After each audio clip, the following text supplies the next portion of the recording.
Mereka ambil isi tempek di sini. Lega, naik lagi Ustaz. Dia kata. Minum ni Allah yang mengetahui. Saya minum Ustaz. Dia kata. Saya minum. Saya tidak rasa berdosa. Saya rasa ketagih dengan minum. Sampailah Allah bagi hidayah dekat saya. Saya nak berhenti minum tu rasa susah. Saya berdosa Ustaz. Saya berdosa. Teriak. Muslimin dan muslimat yang dirahmati Allah sekalian. Siapa nak tolong budak-budak ni? Siapa nak tolong mereka? Mereka tak tahu apa pasal agama. Tak tahu apa. Ada satu bapa mai jumpa saya hari tu. Dia kata, Ustaz nak minta pendapat Ustaz lah.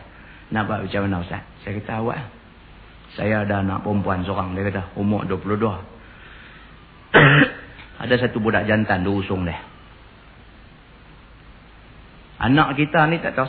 Penampak pun saya biasa bagi. Dia kata. Yang kata anak saya ni. Nasihat ni tak larat dah. Tegur ni tak tahu dah. Jerkah pun biasa dah. Tak boleh pergi. Saya bagi penampak Ustaz dia dah. Saya bagi penampak. Teriak gitu. Saya ingat kot. Last lah. Dah. Tak boleh nak buat apa dah. Saya pun langkah pergi bagi amaran dekat boyfriend dia. Dah anak sendiri tak boleh buat apa dah. Kot-kot. Pergi gempak boyfriend ni kot-kot. Dia berhenti. Saya pergi jumpa boyfriend dia. Pak ni kata.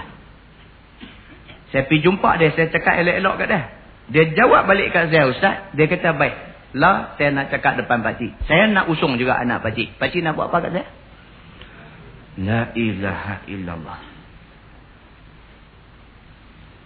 Budak-budak lah. Saya tak tahu kalimah apa yang sesuai kita bagi kat budak jenis macam ni. Kalimah apa yang sesuai digantungkan di poket dia tu. Pak ni pergi jumpa, cakap elok-elok.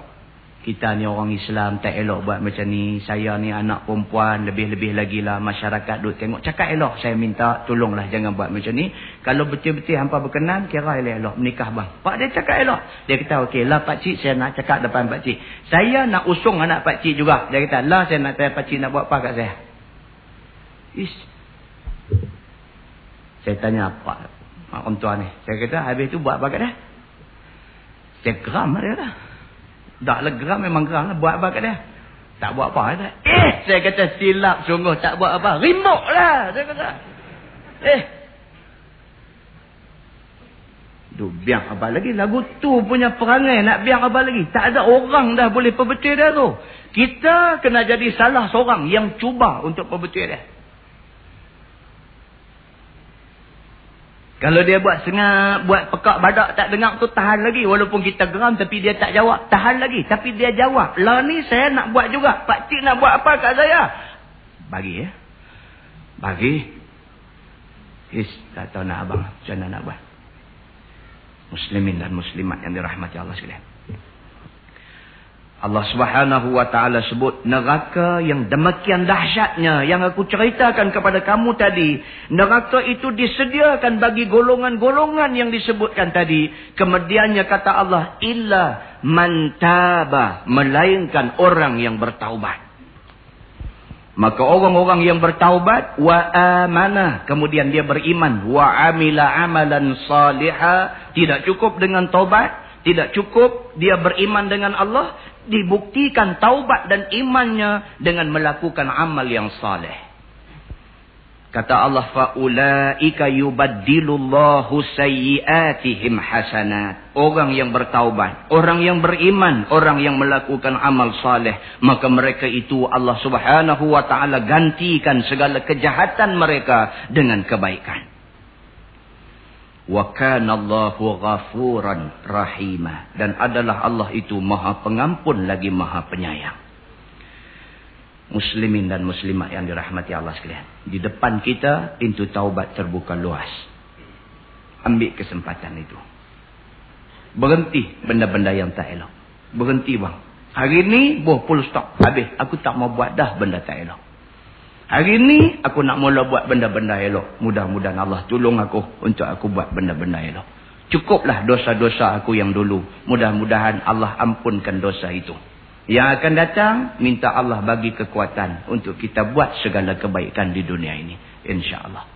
Mudah-mudahan mukaddimah itu memberikan manfaat kepada kita semua. Kita menggunakan Bahrul Mazi jilid yang ke-9. Bahrul Mazi jilid yang ke-9, kita sampai di muka surat 78. Kita masuk bab baru, satu bab yang penting, iaitu bab Maja'a fi akilir riba.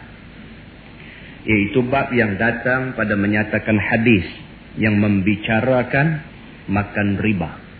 Ini penting ni. Ini cukup penting kerana riba amalan yang kebanyakan orang akhir zaman ini terlibat belaka.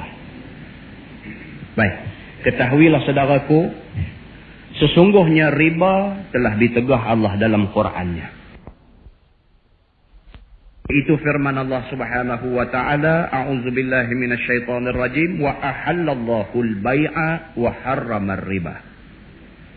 Maksudnya, dan telah dihalalkan Allah Ta'ala jual beli dan diharamkan riba. Jelas. Sebarang urusan jual beli yang menepati syarat-syarat yang dikehendaki oleh syarak, halal.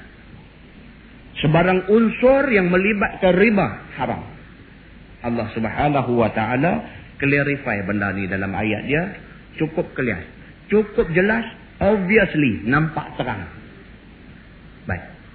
Maka tafsir ayat dapat lihat dengan secukupnya dalam tafsir Quran Marbawi pada juzuk yang ketiga. Dia kata nak clear lagi tentang ayat tu, baca tafsir Quran berhubung dengan ayat tu. Dan telah datang tegah riba itu di dalam hadis Nabi sallallahu alaihi wasallam. Setengah daripadanya ialah sebagai hadis yang dikeluarkan oleh At-Tirmizi.